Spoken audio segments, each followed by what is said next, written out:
Okay, so good day everyone and welcome to this second webinar organized by our Cost Action European Burden of Disease Network. My name is Brecht de Vleeschouwer and I'm an epidemiologist at CNSANO, the Belgian Institute for Health, and also the chair of this Cost Action. So the COVID crisis has given us a lot of headaches, but also showed us the way for new opportunities. And one of these new opportunities is indeed to connect in a digital way with people from across the world. So through our webinars, we aim to provide useful information on burden of disease assessment. And today, as you can see, we will be talking about disability weights. One of the most exciting, some would say even most controversial aspects of the DALI metric. And we're very happy to have two leading experts in this domain who will guide us through this concept. I'll introduce them later on. So first I want to thank you all for being here, and I hope you all had a very good start of the new year. For those of you who are still new to the network, we are a bottom-up group of researchers, individuals interested in burden of disease assessment, in the use of DALIs for quantifying the health impact of diseases, injuries, and risk factors. And we aim to get together to integrate and strengthen capacity in burden of disease assessment. We have a focus on Europe, but we also have a global vision, so we are open to exchanging with anyone from across the world. For more information about our network, also for information on how to join if you're not yet in the member list, please have a look at our website. Some practical messages for the webinar. We will keep everyone muted during the webinar to avoid any background noises. After the presentations, we will have time for questions and answers.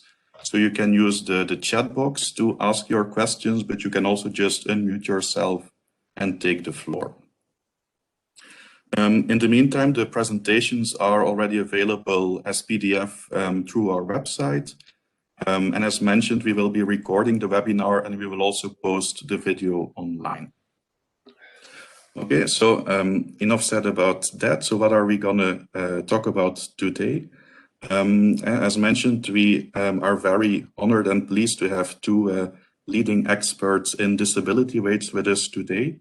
First, we will have Professor Juanita Haagsma from the Netherlands Erasmus Medical Center, who will give us a first introduction to disability weights, to how they are used to construct the DALI metric, and what the different methods are to derive or to elicit disability weights. And then we will continue with Professor Theo from the Institute for Health Metrics and Evaluation, IHME, who will give us more insights in the disability weights used in the global burden of disease study, how they have been developed in the past, and also some insights on how the future could look like for the GBD disability weights. So I think we'll have a very interesting 1 hour ahead of us. And again, thank you all for being here. So without further ado, I want to give the floor to Juanita, who will start by introducing the concept. So Juanita, feel free to start sharing your screen and then mine will disappear.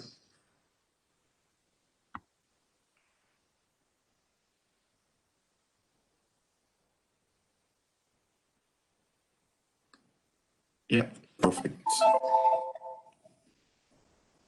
And you're still on mute.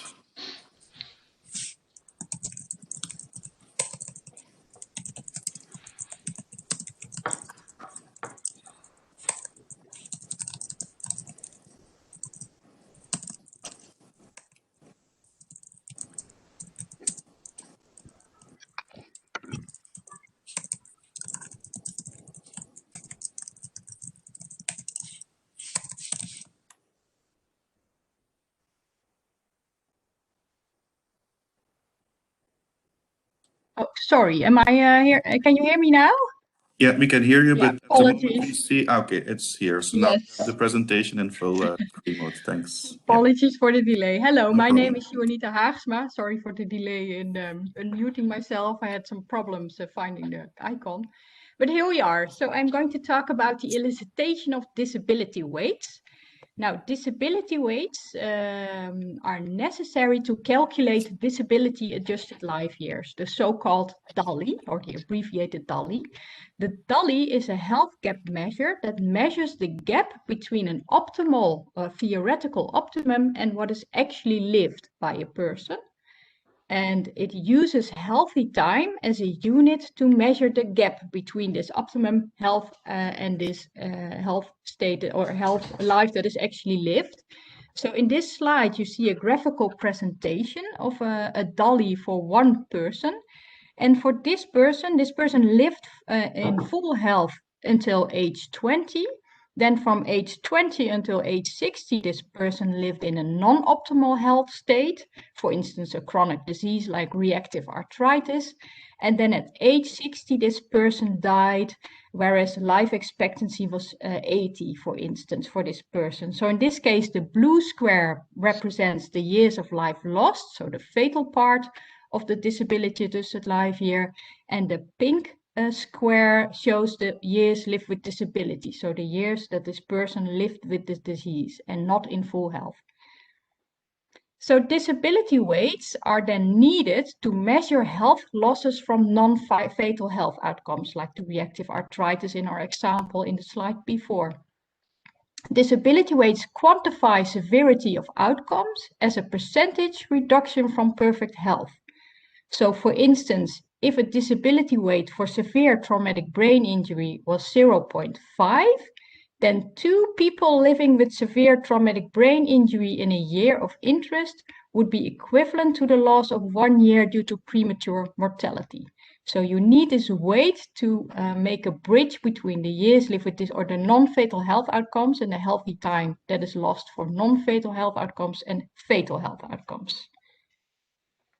So the disability weight is essential for calculating DALYs, because if you don't have a disability weight, you can only calculate years of life lost and not years lived with disability. The disability weight is a value or a number that is assigned to living with a certain disability or living in a certain health state. It is anchored between 0, which is perfect health, and 1, which is equivalent to death. And the value reflects the relative severity of a health state. So if the disability weight has a higher number, like for instance 0.6, then it is more severe or relatively more severe than, for instance, a disability or health state with a disability weight of 0.1. Well, disability weights are derived using health state valuation studies. And these health state valuation studies are studies that ask a panel of judges, so for instance, all of you, to value a certain health state or a description of a health state with a specific type of valuation method.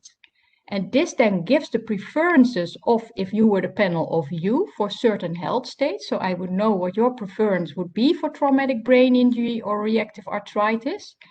And these preferences are then put into a sort of mathematical transformation, which then allows to calculate disability weights. So here you see a sort of graph with all the components that are needed to assess disability weights. Okay. So a health state description, the first component of health state valuation studies that are used to derive disability weights. A health state description can be a short description or a short label of a disease, like hip fracture. It can also be a short layperson description of a disease. This short description explains the most common signs and symptoms that a person experiences in this health state. Or it can be a more general description of generic dimensions of a health state, for instance, problems with mobility or problems with self-care. And it can even consist of all these three components. In past health state valuation experiments, we used a sort of combinations of all of these aspects. But it can vary across studies. So some studies only show a disease label, other studies only show a short description of the signs and symptoms that a person experiences. Well, the second component is whose values. So what is the panel of judges, or who are the panel of judges? Should these be patients or health experts, or should these be people from the population? For each of these is something for and something against it. For instance, patients, a lot of people when I ask, for instance, students who should value these health states for disability weight studies, they say, of course, the patients should value these health states because they know what it is like to be living in this health state. Well, that is true, but on the other hand, patients may also be changed because of the health state, because they are used to living with the health state, they change their internal standards, and then the idea of healthy is maybe something else that it would be for a healthy person, because they think, okay, well, I can't do this or that anymore, but I can still live with the disease, so it's not that awful. So you have this sort of adjustment, internal adjustment. And also, some patients are not able to value their own health state. For instance, if you are mentally handicapped or if you are unconscious, like severe traumatic brain injury patients. Health experts can only also, of course, value health states. Health experts know a lot about health states, know patients living with these health states. But on the other hand, health experts are very smart. They know where the DALI is used for, and well, of course, maybe they have more interest in neurological diseases than other diseases because their funding depends on, for instance, the DALIs of neurological disease.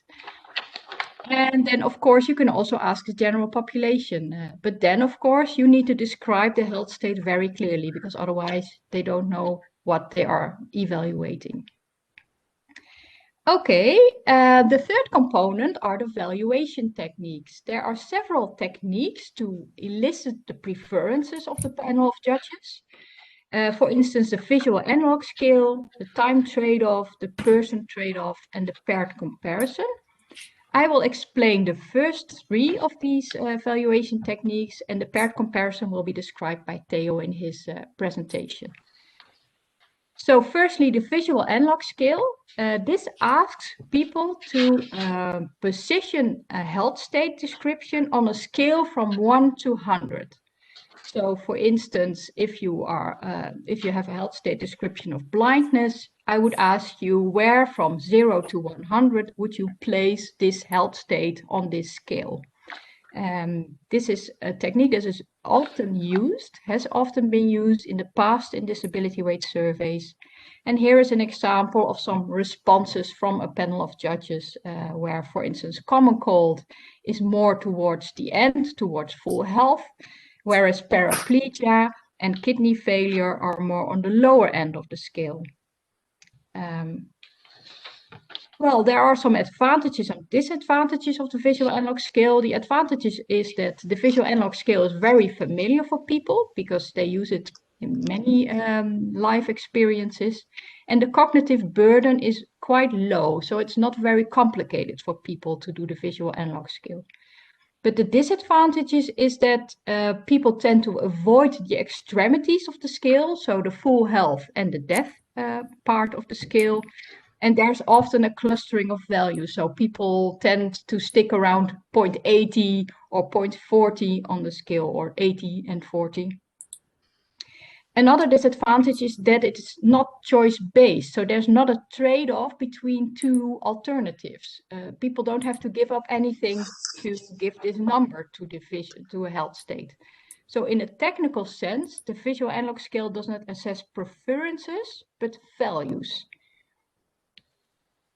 The second valuation technique that is often used is time trade-off. The time trade-off asks respondents to determine what amount of time they would be willing to give up to be in a better versus poorer health state. So for instance, if you would be living a year with blindness, our question would then be, how much time of this year would you be willing to give up in order to live the remaining time in full health? And you can imagine that the more time people are willing to give up for a certain health state, the more severe or the higher the disability weight is of the health state. So if they would be willing to give up 9 months, the health state would be higher on the disability weight scale than, for instance, if they would want to give up only 1 week.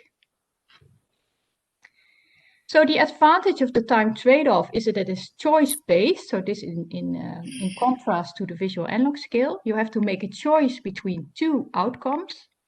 But the disadvantages are that it confounds preferences for health state and time preference. Previous studies found that people who are older are more reluctant to give up time. And also respondents are likely to include other social consideration than only health. In experiments that I did, some people said, yeah, well, if this time is just my holiday and I'm giving up my holiday, I don't want to give the time up. So it's sometimes difficult to have people doing this experiment. The third one is the person trade-off. The person trade-off asks how many outcomes of one kind are equivalent to, in social value, to X outcomes of another kind. In this example shown on the slide is an example of deafness. So in this case, the person trade-off asks which one of the 2 alternatives do you choose? Do you choose intervention 1, where you extend life by 1 year in 1,000 healthy individuals? Or do you choose intervention 2, prevent 1 year of deafness for 2,000 individuals? And these choices will also give you information about the preferences of the panel of judges for certain health states. However, the advantage of the person trade-off that it is very closely related to resource allocations, because that's sort of similar way of dealing with issues like that. But a disadvantage is that respondents are reluctant to make such a choice, or choosing between individuals and who are more or less important or less valuable. And also the cognitive burden is relatively high. It's very difficult to ask this question to people from the general public. Health experts might be possible, but people from the general public would find this probably very difficult to do. So the first ever disability weight study that was done was the Global Burden 1990 study. For this disability weight study, an expert panel of 10 people, I think Theo was one of those, used the person trade-off to assign values to 22 indicated conditions. So you had indicated conditions like depression and reactive arthritis. And the person trade-off was used for these indicator conditions, and then the remaining 461 conditions were allocated by these 10 people across 7 disability classes. So you can imagine it was a huge number of work for these experts.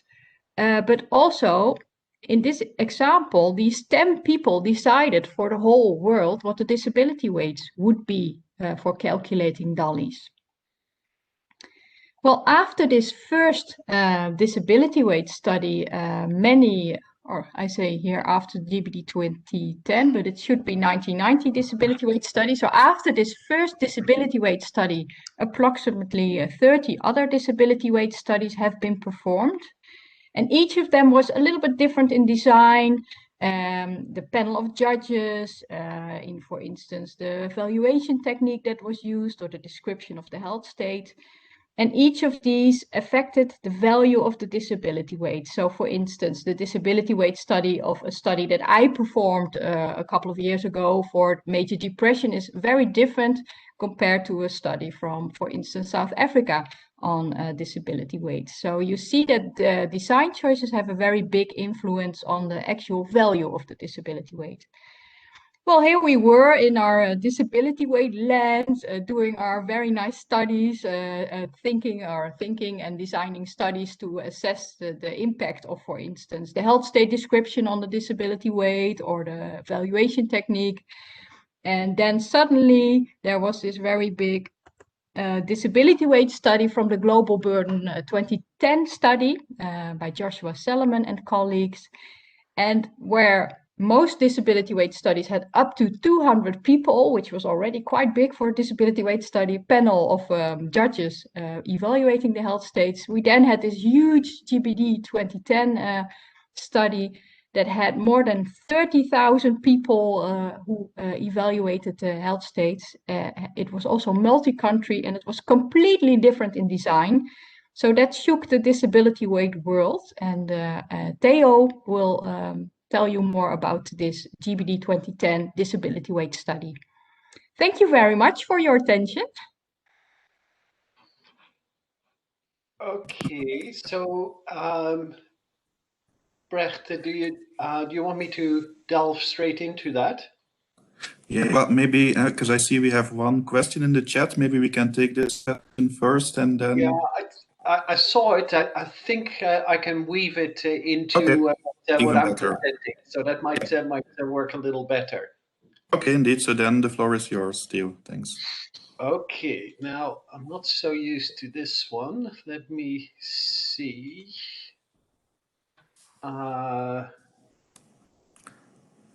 So at the bottom where you have me to share a whole screen. That's a little unusual. Okay. Yeah. You should also have the option to share only one window. Oh, that's in another tab. I see it. Yeah. You have too many things open, I guess. I'm a Zoom person. Yeah. And are you seeing it full screen now? No, now we see it's still the PowerPoint program. Huh. Let me reshare. Mm-hmm.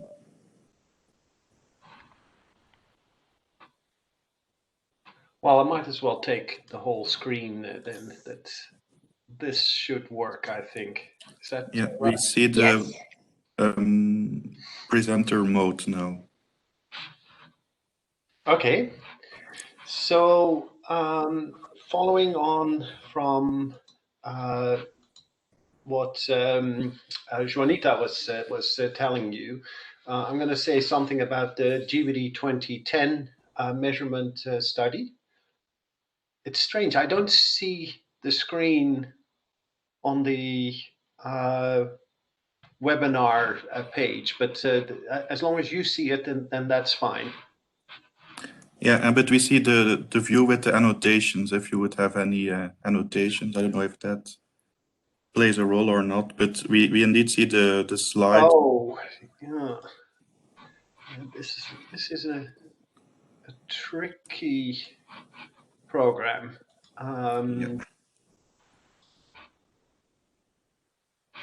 How about this? Perfect. Okay. Thanks. So let me see.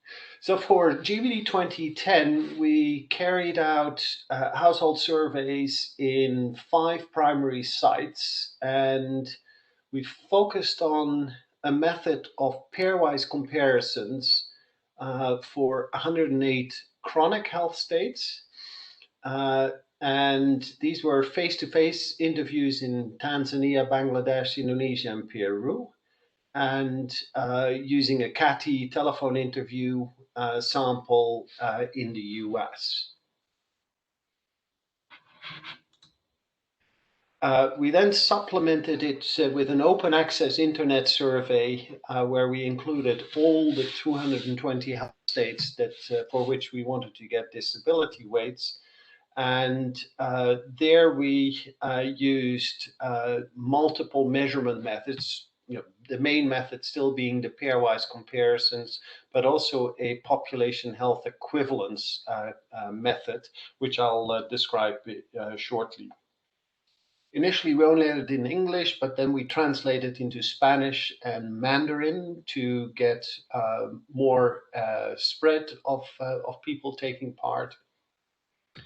And the key objectives of that part were to fill in the gaps of the remaining health states that weren't included in the 108 chronic health states, and to have a way of anchoring the scale for the paired comparison responses.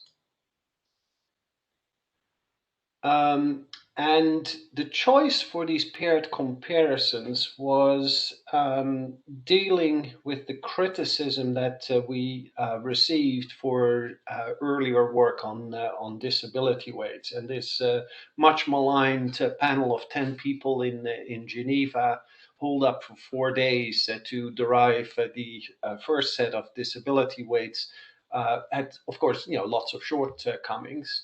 And whenever I still meet with other participants of that workshop, we commiserate with each other how tough it had been, and it was worse for my personal experience. I had an acute slip disc and couldn't sit, so all I could do was pace up and down in that room and then get all these complicated questions thrown at us. And the worst thing was that a slip disc wasn't one of the health states included in the valuation. Okay, but so we made a choice to use a less cognitively demanding task. So other than these trade-off methods, and came up with this method of paired comparisons.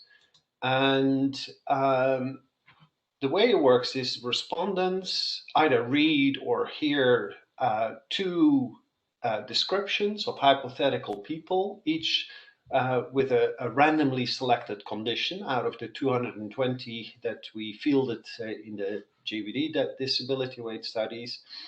And then all we ask is, who is the healthier?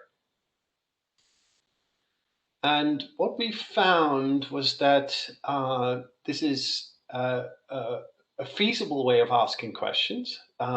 It doesn't require literacy or numeracy. And also there's an appealing intuitive basis and established strategies for analysis. You can imagine that if 90% of the answers for a particular pair say health state A, that person is the healthier, as opposed to a pair where the results are 50-50, then in the first case, you would expect the disability weights to be far apart, and when the answers are 50-50, you would expect the disability weights to be close together.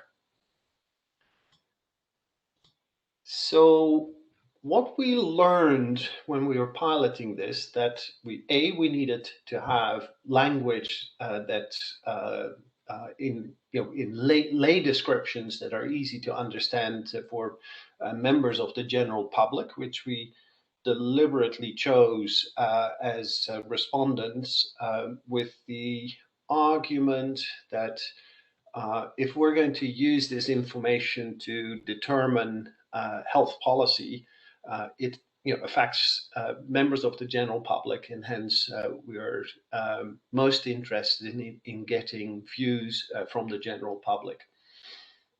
And so in those lay descriptions, we highlighted major functional consequences and symptoms associated with each health state. We learned they had to be brief, certainly not more than 30 words, but probably in face-to-face interviews, not more than 20 words. And then avoiding any clinical vocabulary.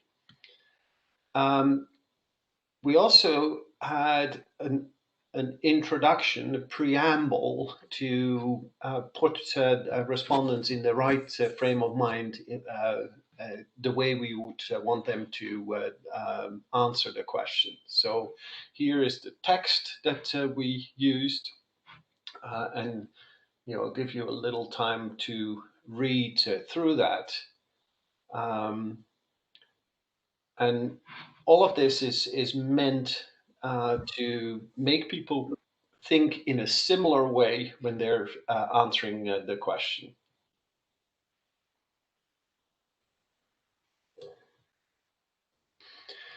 Then a couple of years later, Juanita got a grant from the European CDC to do a disability weight survey in 4 European countries. So when I heard about that, I said, hey, can we latch onto that? And so the IHME added a limited amount of funds to increase the sample size of the study, and that allowed us to enter some new health states for conditions that we hadn't valued yet, and also allowed us to make some changes to lay descriptions where we had received what seemed valid criticism about omissions in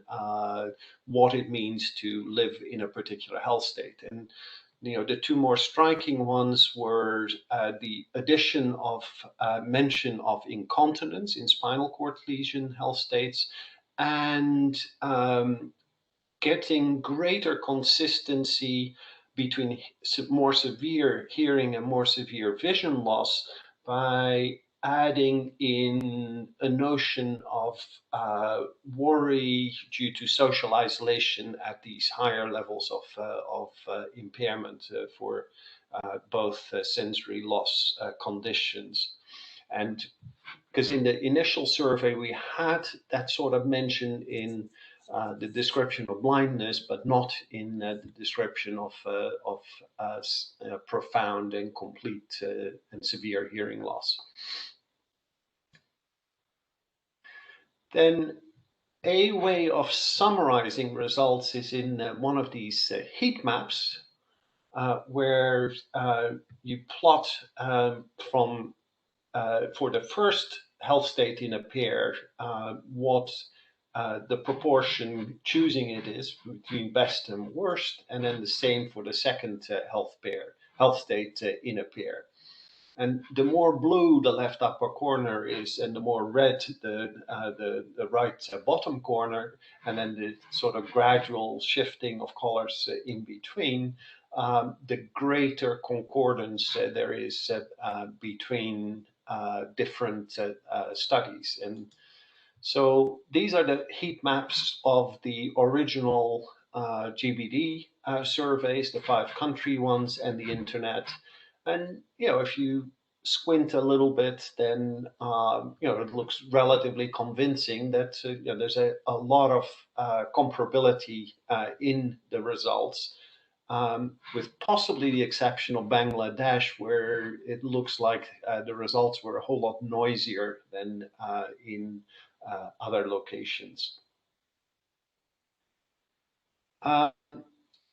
Then we also compared certain characteristics. So the web respondents were highly skewed because basically we told all our public health bodies to take part and to tell their students to take the survey, and all their friends. And so we ended up having a sample where 95% of respondents had higher education. As opposed to the sample in Tanzania, where the majority of people had no education or just primary school education. And despite that, you can see that judging by these heat maps, but also by doing probit regressions, we found a high degree of correlation between these samples. So where these pairwise comparisons give us information on the relative position of one health state against another, and then when you do a gazillion of those comparisons of all these health states against each other, we still don't know where they sit on a continuum between 0 and 1. Are they spread across the whole scale, or are they clustered in one particular part of the scale? So to deal with that, we developed a method called population health equivalence questions to help anchor all the results on the 0 to 1 scale. And to do that, we chose a subset of health states across the continuum from very mild to very severe. Oh, I've lost the slide. So actually, let me go back. So the kind of question in this population health equivalence is very similar to the person trade-off that Juanita showed you a little earlier, but we formulated it in a different way. Rather than asking what decision as a health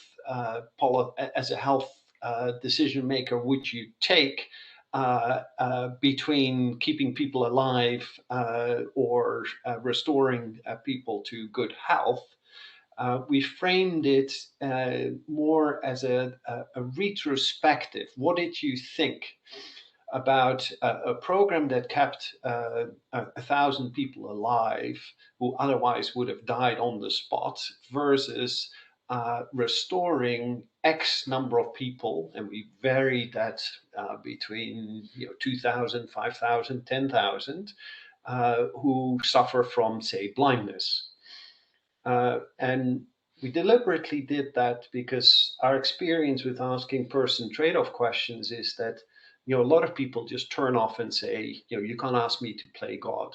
Whereas it's easier to say after the fact, there were 2 of these programs, which of these 2 programs would you consider created the most health? So results, they range from a very mild disability rate of 0.003 for mild vision loss, and the highest value was 0.77 for the acute phase, the psychotic phase of schizophrenia. And a selection of disability weights in between.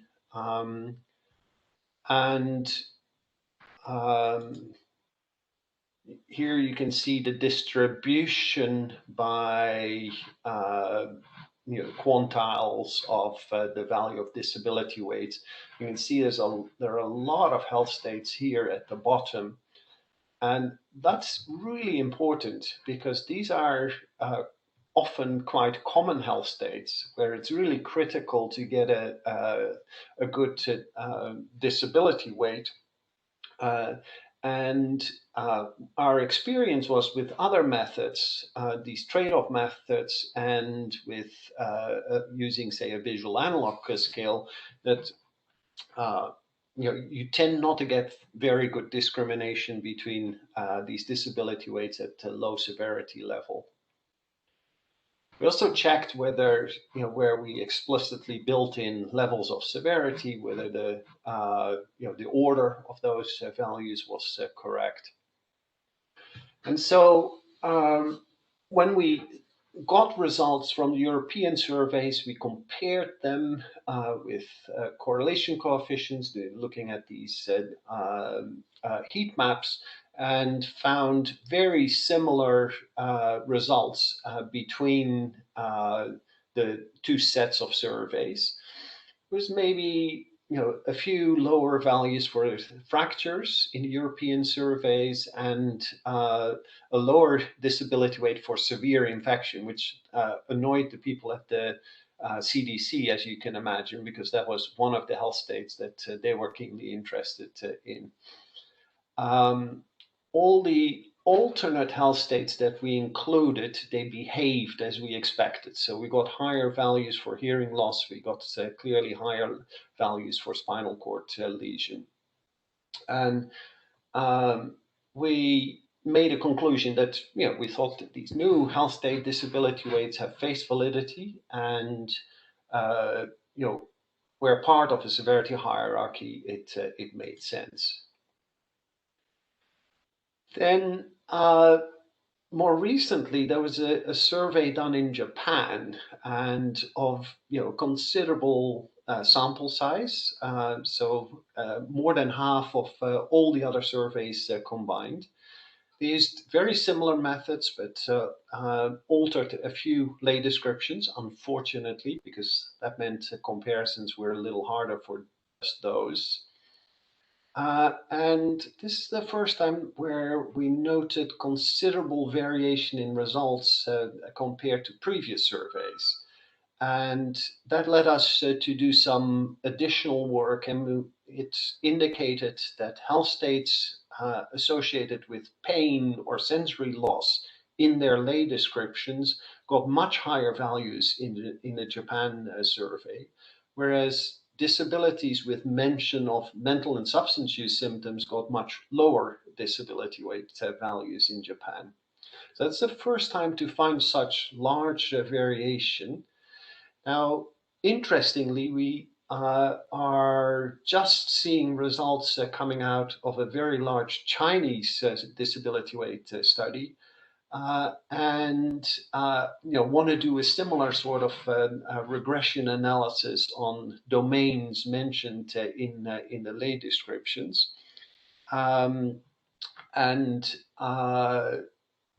a quick look that I've had is that it's not clearly so that the Chinese and the Japanese surveys give similar results, because the authors of the Japan study postulated that it may have something to do with an East Asian sort of concept of health and preferences for different domains of health. So we'll look at that in more detail and can report on that in due time.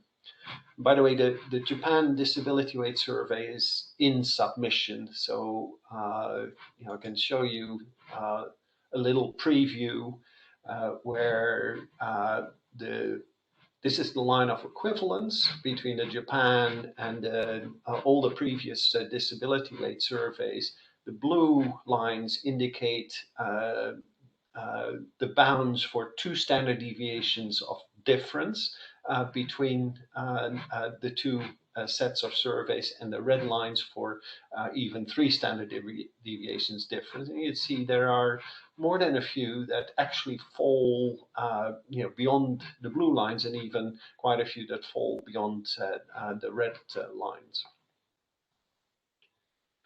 So what does it mean? Well, this is a very large empirical effort, and we've learned it's feasible to collect this sort of information in virtually any population. There are simple data collection tools and straightforward analytical techniques, and the weights appear highly consistent across diverse cultural settings and respondent characteristics, until we found much larger differences in this more recent Japanese survey. So going forward, we'd like to do a whole lot more work on this, not just to replicate in different countries, but also to do more work on the impact of changing wording of lay descriptions. And the little we know about it is that small changes in how you describe things can have more than trivial effect on the results that you're getting. For instance, if you have a lay description that has 2 lay descriptions, they have both exactly the same elements in them, but the order of the first is bad, bad, bad, and then a little upbeat message at the end, versus starting with the upbeat message and then bad, bad, bad. The second one gets a much worse evaluation than the first. So there's still lots of things that we could look at and they're valid research questions on how best to actually implement these methods. As we progress, we want to have weights for conditions that we haven't measured before. So we need a way of deriving new disability weights. We could think about looking at comorbidities by explicitly describing a comorbid health state. We also are keen to think about alternative formulations of this population health equivalence, because where I said the methods are easy and they work, that's the case for the pairwise comparison, but the population health equivalence questions completely failed in the European surveys and in the Japanese survey. There was just no signal among all the noise of the answers we got there. Now, the little I've seen of the Chinese results is that they get better discrimination from their surveys on the population health equivalence questions. But there's something that makes that, because it's more cognitively demanding, that makes it more difficult to field that in population surveys. And so far, we've only used the PHE question from the web survey that was run for GBD 2020. And, seeing the Japanese survey giving quite different results, we're quite keen to, further explore cultural variation, where we hadn't seen much of it until that survey. And, that's well worth of further exploration. However, it is not easy to actually get funding to do studies like this. We've sought to get funding, and Gates reluctantly funded the first set of surveys, but any question after that, we've not had a positive response. So we've largely latched onto these country efforts and work closely. There's a study that was planned in Poland and was well into development, but I haven't heard anything from them for quite a while. So it may have been that that at least got stranded for the time being, maybe with attention shifting away because of the COVID pandemic.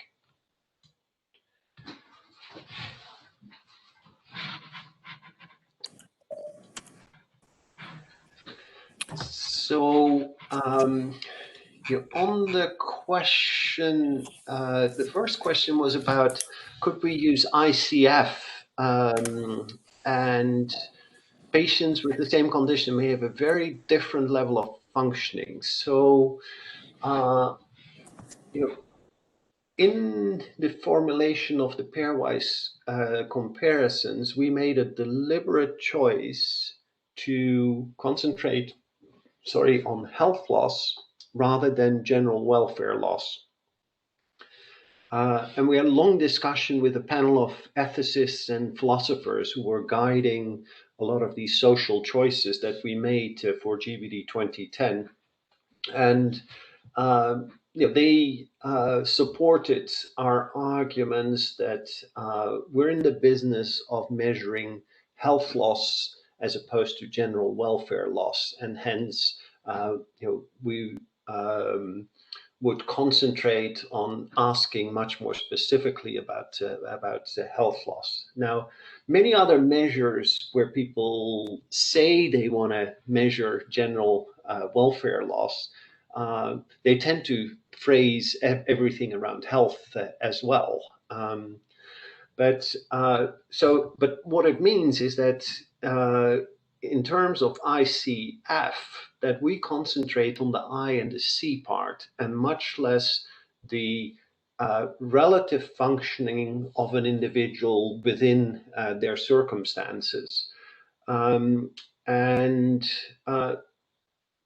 we're not saying that that is not important, but by what we've see is that by concentrating on asking specifically about health loss, I think we get a whole lot more congruence of how people respond to these questions. And a good example is that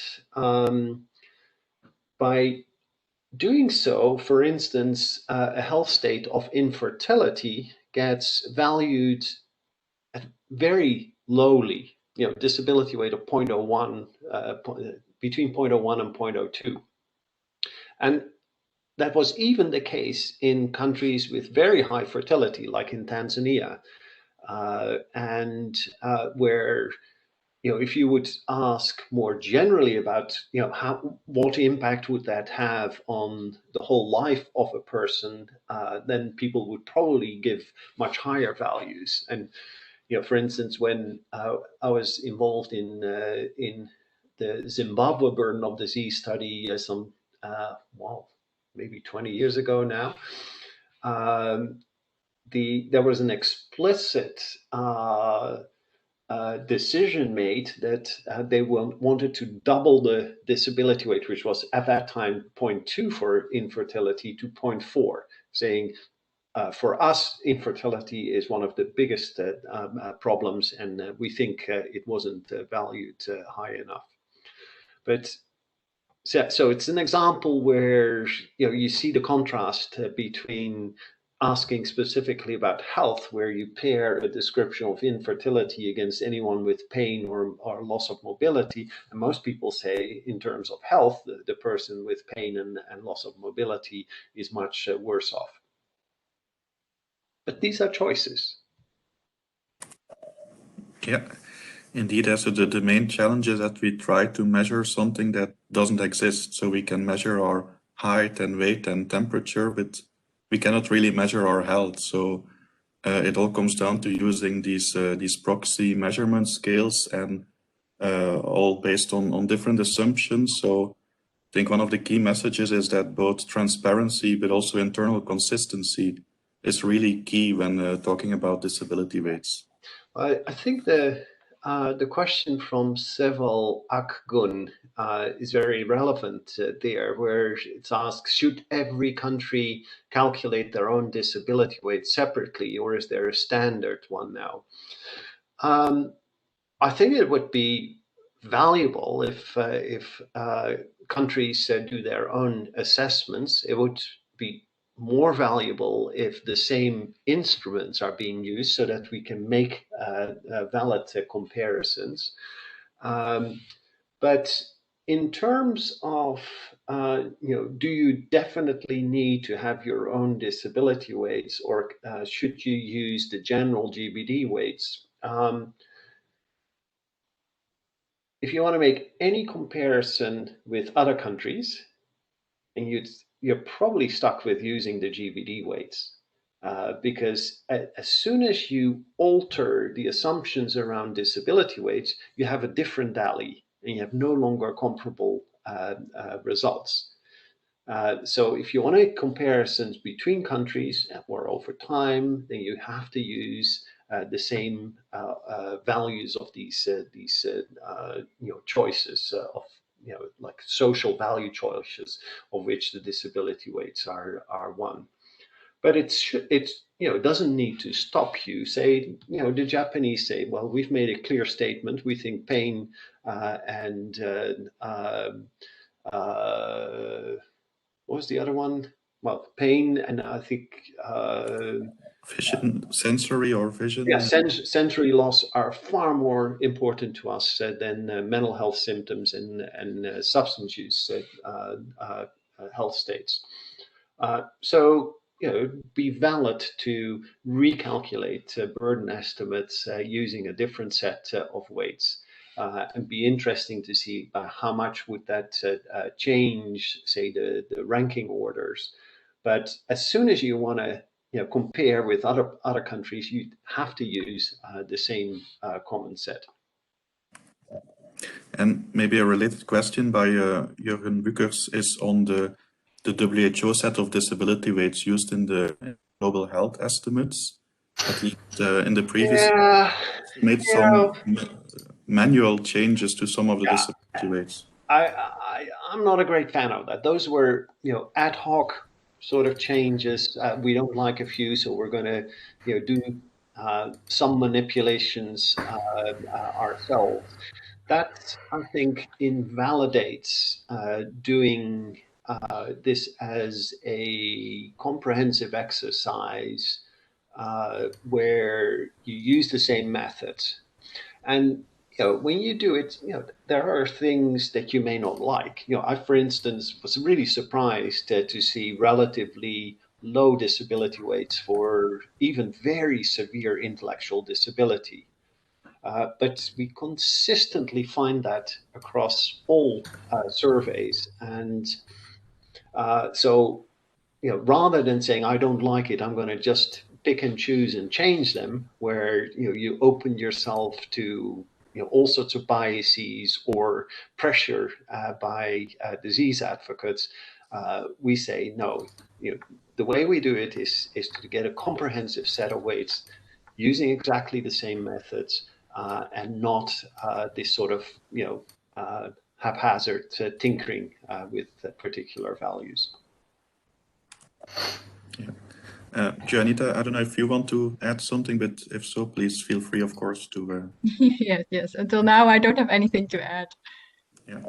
So maybe to follow up on this interesting discussion, and so internal consistency is key. But what if we want to calculate the burden for diseases that have health states that are not part of this list? And this is linked to the question of Juan. So what if we are faced with a new condition, a new disease like COVID? How do we use, or how can we go ahead then? Oh, well, I'm totally preoccupied with measuring COVID at the moment. So I can give you a very detailed response on what we've decided. So we have chosen health states. So for the acute phase, we're classifying people into 5 categories: those asymptomatic, those with mild, moderate, and severe infectious disease episodes, and separately the people who end up in ICU, because thanks to Juanita's study with the European CDC, we have an extremely high disability weight for someone in a intensive care unit. More importantly, will be to value the longer term consequences. And we're working hard with a study that Juanita is a part of, people in Switzerland, people in Sweden, people in Russia, and in Spain, and another study in the Netherlands, that are looking at, and in the US, that are looking at these long COVID kind of problems. And for DVD 2020, which we need to complete in the next few weeks, we're going to quantify those who have ongoing symptoms of fatigue and malaise, those with ongoing cognitive problems, and those with ongoing respiratory problems, all based on reported symptoms. And so, for instance, for the fatigue and malaise, we're using a disability weight that we are already using, say, for dengue, of a post-infection malaise health state. And for cognitive problems, we're using the lay descriptions that were made for mild and moderate dementia, and matching those with reported symptoms. And for respiratory problems, we're using the descriptors for 3 levels of severity of COPD. And so, that's the usual way is that you say, okay, I want to get a disability weight for a particular health state, and you match it as closely to what that concept would be as measured by some standard classification or other measures that people use in a particular disease. This is the other way around. We already have them. We have the lay descriptions, and we're trying to match symptoms that people report as closely as possible to those descriptions. But if you want to do something completely new, then you'll have to somehow bite the bullet and field another survey where you can include the new health state and do comparisons with all the other existing health states. Yeah, okay, thanks. So I see we've come at the end of our 1 hour time slot for the webinar. There's still a few questions open in the chat, so I'm not sure, Theo or Juanita, if you still have time to have a look at some of these, or if you would need to run for another meeting. No, my working day starts usually at around 3, so I could carry on for a little bit if people are interested. I also still have some time. Yeah. So I see Boris, and good to see you're joining. He's asking a question about diabetes complications. So we have uncomplicated diabetes, where a choice was made to use this health state of a generic health problem. So you have a diagnosis, but no symptoms currently, but you're using medication, and there's worry about the prognosis. I actually think that, because, and it has a relatively high weight of 0.049. I think that's actually overvalued for diabetes. When we created that health state, we thought of that more for really ominous diseases, a diagnosis of AIDS or a diagnosis of cancer, even if you don't have symptoms, that really affects you. And so, he's right to say that, if you give 0.049 to uncomplicated diabetes and moderate vision loss due to retinopathy is only 0.03, then you're saying if you're asymptomatic, you're worse off than when you have a vision loss from retinopathy. And there's another example where currently the cardiovascular team is using the same uncomplicated health state for treated heart failure without any symptoms. And unfortunately, that weight is higher than for mild heart failure, where you, by definition, do have symptoms. So there's some oddities, and I think it has to do with the way we describe that health state and assigning it to less severe conditions than we initially had in mind is probably not quite the right choice. Okay, thanks. Then I see a question from Rodrigo linked to the paired comparisons, where you indeed ask, is disease A or is person with disease A healthier, or is it person B? He's asking, is there also an option to answer they are equal? No. One or the other. That's how it's asked. But if many people have that feeling, then you'll probably see it reflected in a 50-50 sort of response of which one is the healthier. Yeah, indeed. So at a population level, it would come down to the same thing, but of course at an individual respondent level, it's different. But here we are only interested in the population level. But I'm with Rodrigo. If I get questions like that and it doesn't give me an option of I don't care, something in between, then I get irritated. But if we would have allowed it, it would have given us analytical problems, because how do you then deal with an answer like that? Yes, analytical problems. And I think also for some surveys where we also use a sort of paired comparison, but then in a different way, we also have an opt-out where people don't want to make a choice. And you see that people find it sometimes very difficult, and you get like 10 answers of the 15 with opt-out, I don't want to answer. Well, and that's not what we want, of course. We want to force people to answer something. The dictatorial approach. I know. But mathematically, if they have to choose in a random way one of the two options, then this is what we want, basically. Yeah. Yes, well, if people would answer randomly, you would have a chance of 50% if they would answer the same question similarly. And we have checked it with the disability weight survey for the European countries, where we had the first and the last paired comparisons were the same health states. So we could check if people were just randomly clicking on things, because it was a web survey.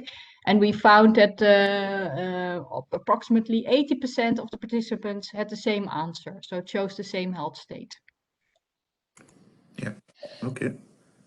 A next question by Georgia asking is if it's possible to use the disability weights outside of the context of DALYs and burden of disease, but use them as such to study and to classify, for instance, different complexity levels of disease and comorbidity.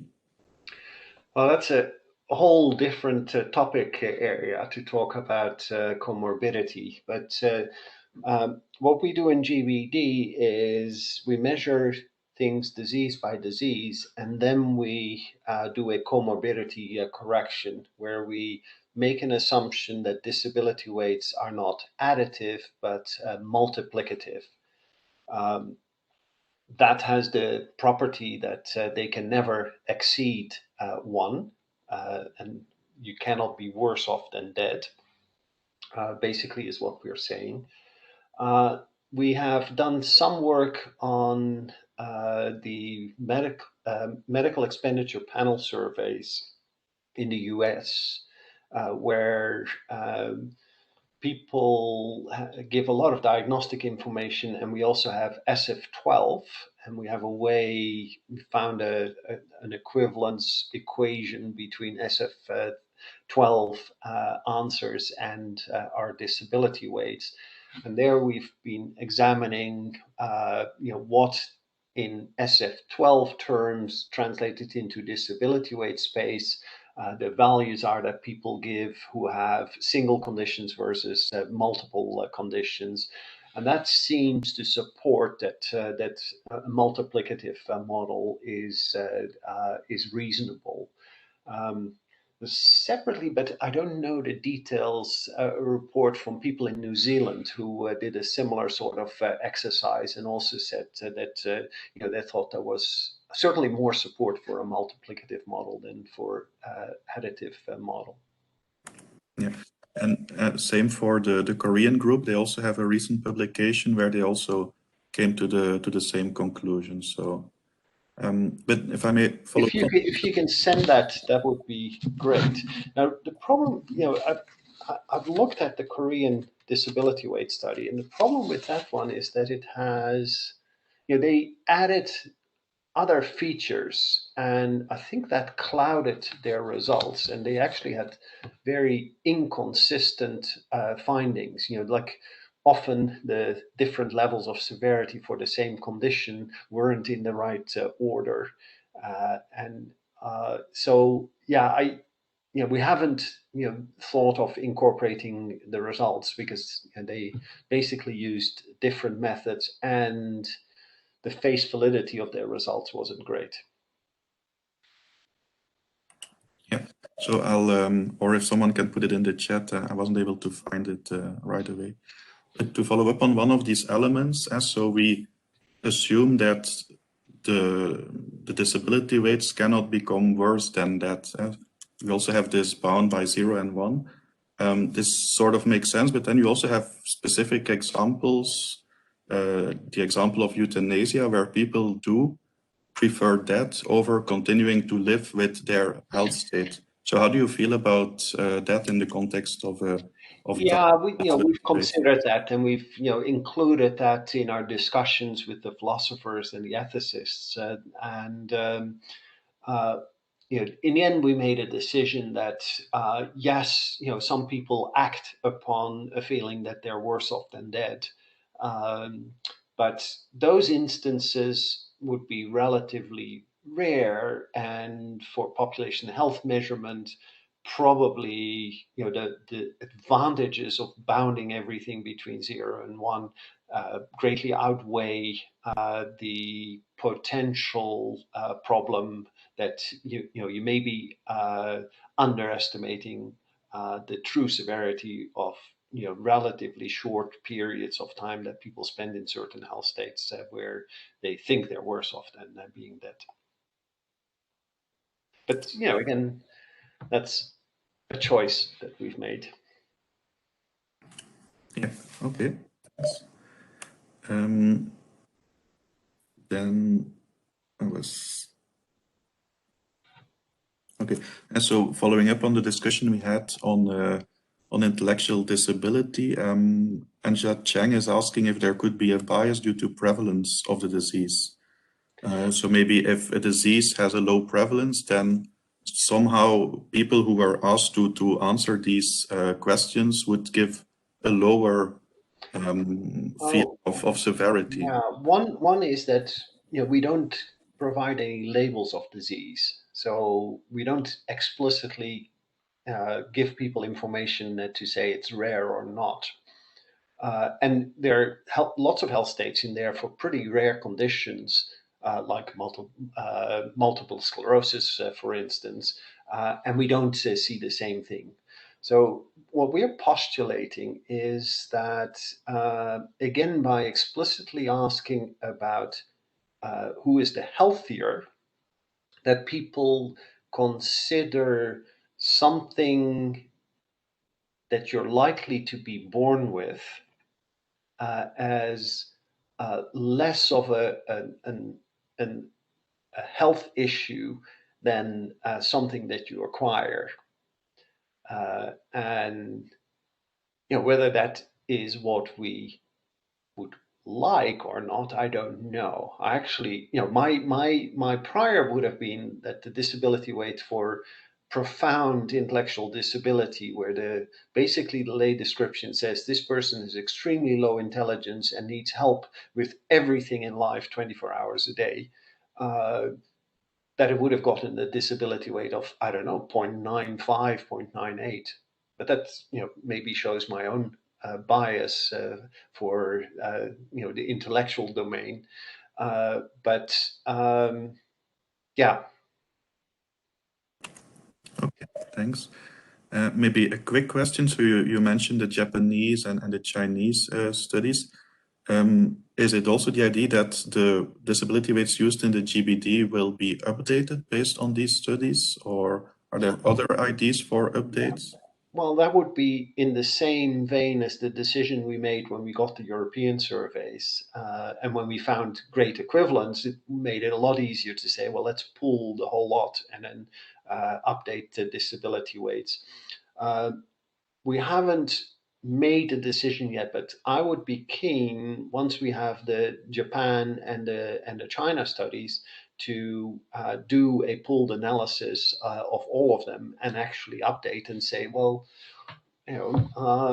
we want to reflect what we know, how people respond in the world, and even though none of these are representative of the world's population, like everything we do in GBD, when we get new information, we update our results. But that decision has not yet been made. Okay, thanks. And then I see two questions where I believe the answer will be a bit similar. So one is on COVID and on long COVID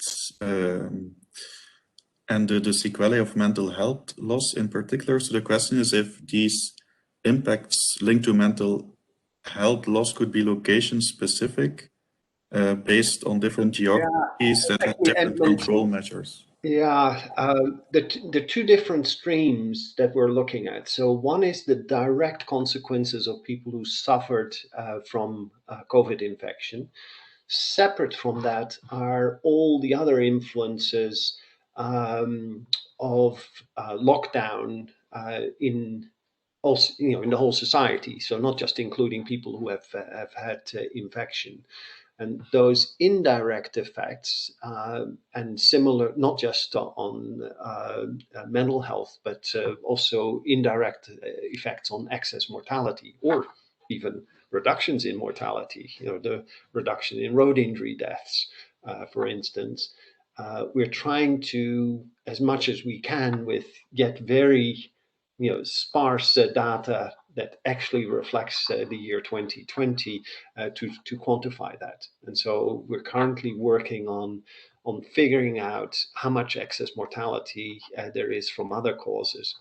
And actually what it turns out is that the biggest gap between excess mortality and COVID mortality was in the first wave of the epidemic, where many people didn't get tested.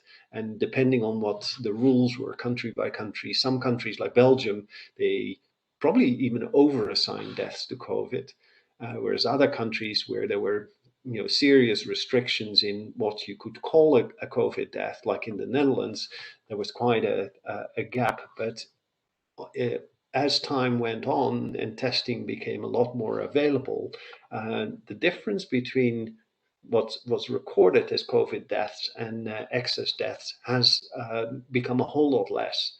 And so there, this postulated, maybe 20, 30, 40% of the excess death being from, all sorts of lockdown effects and lack of care for other conditions may not be as great. Okay, thanks. Then a final question, which is maybe also linked to future webinars and training activities that we can have. And so we've talked a lot about the disability rates for individual health states. So how do we then go to a final disability rate for the cause of ill health, so for the disease as a whole? I don't think we should work towards that. I think it's important to distinguish particular characteristics of disease consequences and quantify them in their own right. Then, of course, you need to figure out how to deal with overlap. Now, we've had rather complicated ways of dealing with comorbidity using simulation methods, very computationally expensive. But we've recently found there's simple algebra to deal with, at least with independent comorbidity, where you don't need to do any simulations. And we also have the algebra of how you can incorporate dependent comorbidity, as long as you have information on the relative occurrence of health state B given health state A. The more difficult thing is to generalize this to multiple comorbidities. So we're trying to see if we can actually get an algebraic solution for that, so that we can start incorporating at least some of the more important dependent comorbidities. Yeah, and of course the link between disability rates for health states and diseases is now the prevalence of the different health states linked to a condition and the severity distributions. So this is something we haven't talked about today, but it is of course key to go from disability rates to the YLD for a given disease. Yeah. Well, and I've been a great proponent for this, but we're about to change how we measure disease outcomes from what we currently have is all these mutually exclusive sequelae of disease, and where you have combinations of outcomes, in minute detail, get all the combinatorics, which makes it really difficult to present and work with. So we're about to implement a new method where we quantify everything in clinical entities, as we're calling them. So,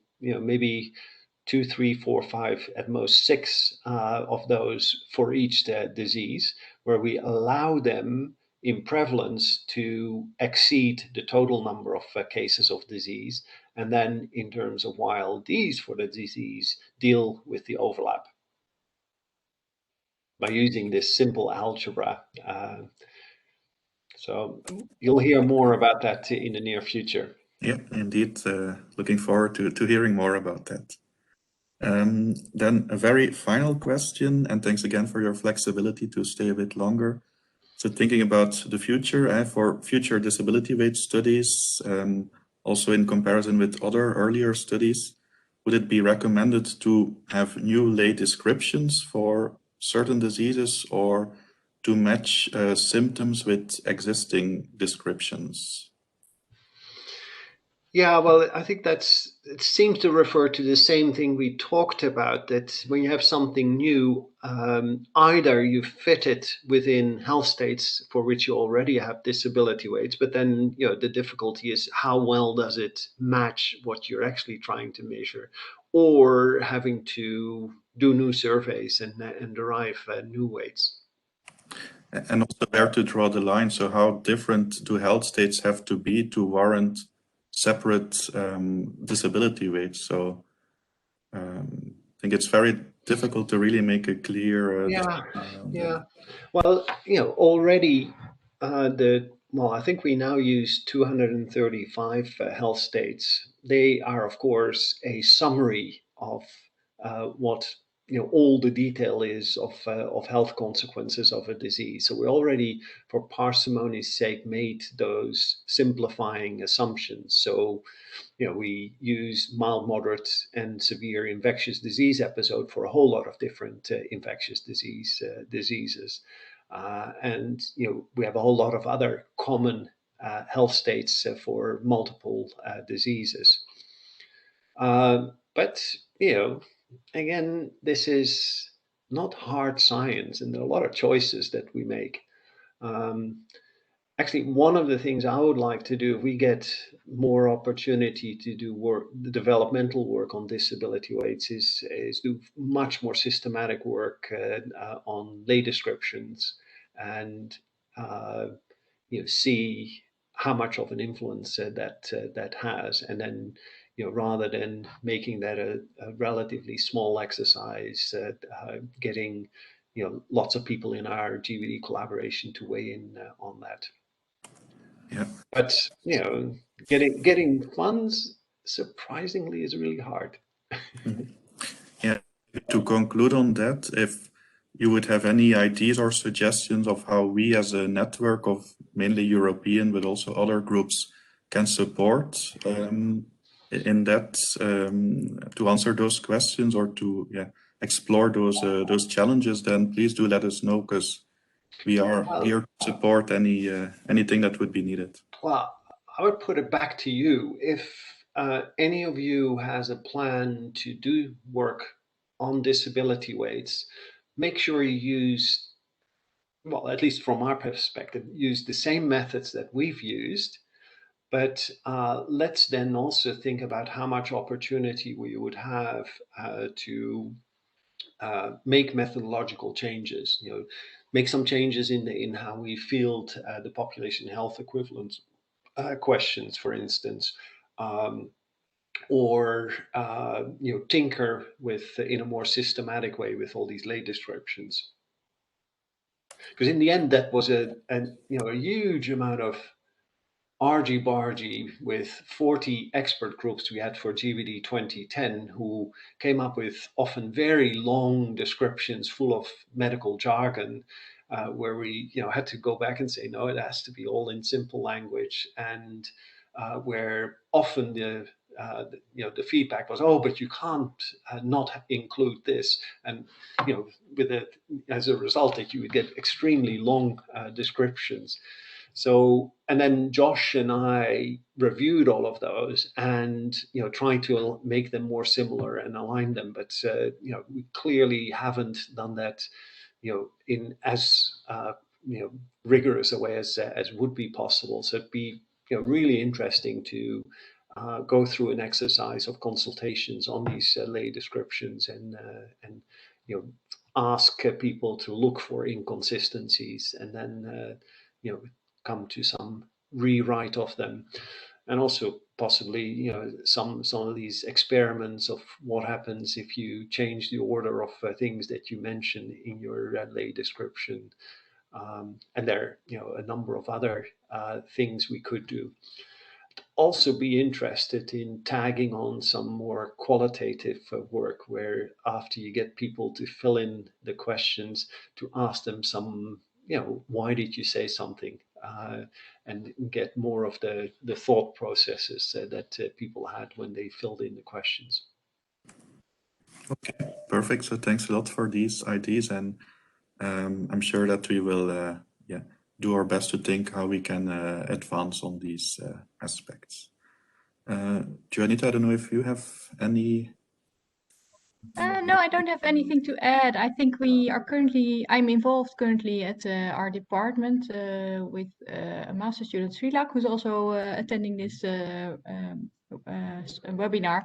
And he also looked very systematically at the descriptions, in this case for leprosy, and found some suggestions for improvement for those descriptions based on systematic reviews of patient data, etc. So I think a lot of work like that can be done, and hopefully that will be published soon as well. I don't have anything else to add. It was very nice to give this webinar together with Theo, and yeah, thank you so much. Yeah, no, so yeah, thank you for this very interesting, very informative presentations and discussions. Thanks to all for being here, and then we will in due course announce the next topic of our next webinar. And in the meantime, I wish you a very nice afternoon. Enjoy the snow. Here in Belgium, it's snowing. I don't know how it's like in Europe. Yeah. So in any case, enjoy your day and have a nice end of the week, and see you later. Thank you. Thanks a lot. Goodbye. Bye. Thank you.